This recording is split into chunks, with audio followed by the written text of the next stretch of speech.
আমার আহলে হাদিস বন্ধু কেউ থাকলে দাঁড়ান, আপনি তো সহিহ হাদিসের অনুসারী, এবার 6 রকম হাদিসের উপরে আপনি আমল করে দেখান। আপনি যদি হাত তোলেন 2 বার, আমি বলবো 3 বারের হাদিসও তো সহিহ। যদি হাত তোলেন 3 বার, আমি বলবো 4 বারের হাদিসও সহিহ। ওটা গেল কোথায়? 4 বার তুলেন, আমি বলবো 5 বারের হাদিস সহিহ। ওটা গেল কোথায়? 5 বার উঠান তো, আমি বলবো বাকিগুলা কেন মানেন না? আপনি যাবেন কোথায়? উত্তর দেন না। তো তুমি তো ইউটিউব দেখো, তুমি তো আলেমদের কাছে যাবে না। ইউটিউব দেখে তুমি সহিহ হাদিস অনুসরণ করো, তো তোমার সামনে যখন এই হাদিসটা আসবে তখন তুমি কি করবে? তখন তুমি কি করবে? তখন তুমি বলবা যে হুজুর আমি শায়েখের কাছে যাব। ও আচ্ছা, আলেমদের কাছে গেলে সমস্যা, শায়েখের কাছে গেলে আর ঈমান যায় না। আলেমদের কাছে গেলে ঈমান যায়, শায়েখের কাছে গেলে ঈমান যায় না।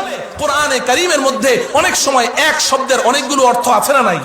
আমি উদাহরণ দিলাম না সালাত দিয়ে, এক শব্দের অনেকগুলো অর্থ হতে পারে। তো এখন আমি কোন অর্থটা মানবো? এখন কি এটা আমি আমার বিবেক অনুযায়ী যেটা খুশি সেটা মানবো, নাকি আমি রিজালুল্লাহর ব্যাখ্যা দেখবো? হাদিস শরীফের মধ্যে একাধিক বক্তব্য আছে একই আমলের। আমি শুধু একটা উদাহরণ দেই, কথা শেষ করে দিচ্ছি। এই যে নামাজের মধ্যে এরা বারবার এরকম হাত উঠায়, দেখেছেন? হ্যাঁ, এখন নবীজি নামাজের মধ্যে কয়বার হাত তুলেছেন এই ব্যাপারে হাদিসের মধ্যে 6 রকমের বক্তব্য আছে। কয় রকম? ভালো করে বুঝেন। নবীজির আমল কয় রকম আছে?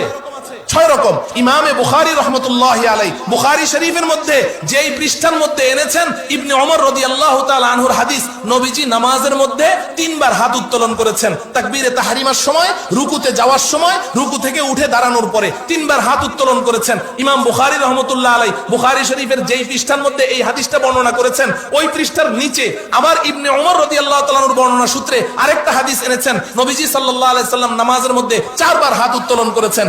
একবার নামাজের শুরুতে, একবার রুকুতে যাওয়ার সময়, একবার রুকু থেকে উঠে, আরেকবার দ্বিতীয় রাকাত থেকে তৃতীয় রাকাতে দাঁড়ানোর পরে। হাদিস কয় রকম হলো?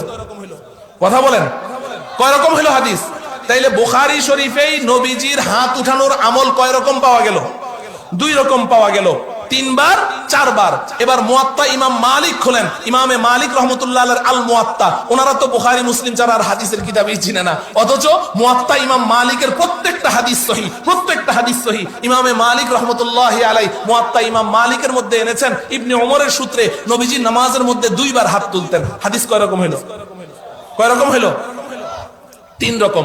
ইমামে বুখারী রাহমাতুল্লাহ আলাইহি হাত উত্তোলন সংক্রান্ত আলাদা একটা কিতাবই তিনি লিখেছেন, জুজউ রাফইল ইয়াদাইন। এই কিতাবের মধ্যে সহিহ সনদে ইমাম বুখারী হাদিস বর্ণনা করেছেন নবীজি নামাজের মধ্যে 5 বার হাত উত্তোলন করতেন। হাদিস কয় রকম হলো?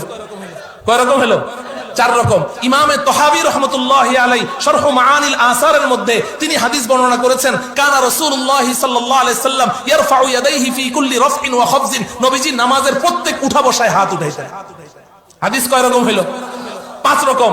এবার তিরমিজি শরীফ খোলেন, তিরমিজি শরীফের মধ্যে হযরতে আব্দুল্লাহ ইবনে মাসউদ রাদিয়াল্লাহু তাআলা আনহু বলছেন, আলা উসাল্লি বিকুম সালাতা রাসূলিল্লাহি সাল্লাল্লাহু আলাইহি সাল্লাম।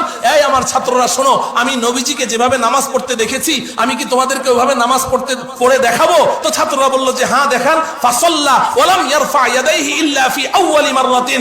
তিনি নামাজ পড়লেন, শুধু তাকবীরে তাহরিমার সময় একবার হাত উত্তোলন করেছেন, আর নামাজের ভিতরে কোথাও হাত উঠান নাই। হাদিস কয় রকম হলো? 6 রকম হাদিস। আমার আহলে হাদিস বন্ধু কেউ থাকলে দাঁড়ান, আপনি তো সহিহ হাদিসের অনুসারী, এবার 6 রকম হাদিসের উপরে আপনি আমল করে দেখান। আপনি যদি হাত তোলেন 2 বার, আমি বলবো 3 বারের হাদিসও তো সহিহ। যদি হাত তোলেন 3 বার, আমি বলবো 4 বারের হাদিসও সহিহ। ওটা গেল কোথায়? 4 বার তুলেন, আমি বলবো 5 বারের হাদিস সহিহ। ওটা গেল কোথায়? 5 বার উঠান তো, আমি বলবো বাকিগুলা কেন মানেন না? আপনি যাবেন কোথায়? উত্তর দেন। কথা বুঝে আসলো? তাইলে এখন এই জায়গার মধ্যে আমি কি করব? আমাকে অবশ্যই এমন একজন ব্যক্তির দ্বারস্থ হতে হবে, যার দ্বারস্থ হতে আল্লাহ রাব্বুল আলামিন আমাকে বলেছেন, ইয়া আইয়ুহাল্লাযীনা আমানু আতিউল্লাহ ওয়া আতিউর রাসূল ওয়া উলিল আমরি মিনকুম।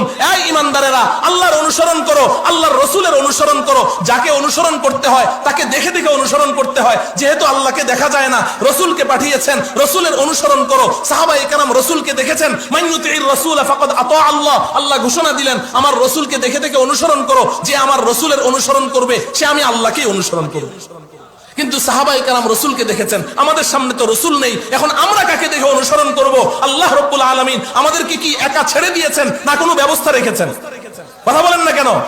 তো আল্লাহ পাক বলছেন ওয়াউলিল আমরি মিনকুম, ওয়াউলিল আমরি মিনকুম, যারা রাসূলকে পেয়েছো তারা তো রাসূলকে দেখে দেখে অনুসরণ করেছো, কিন্তু যারা রাসূলকে পাও নাই তাদের জন্য আমি রাসূলের উত্তরসূরি উলামায়ে হক্কানি রব্বানিকে রেখে দিলাম। নবীজি নিজে বলেছেন ইন্নামাল উলামাউ হুম ওয়ারাসাতুল আম্বিয়া, আমার উম্মতের হক্কানি রব্বানি উলামায়ে কেরাম তারাই হচ্ছে নবীগণের উত্তরাধিকারী, নবীগণের ওয়ারিস। এই নবীগণের ওয়ারিসদেরকে দেখে দেখে অনুসরণ করো। ওয়াউলিল আমরি মিনকুম, তারা যেভাবে নামাজ পড়ছে ওটাই রাসূলের নামাজ, আর রাসূলের নামাজ মানেই হচ্ছে আল্লাহর হুকুম যেই নামাজ ওই নামাজ। কথা বুঝে আসলো?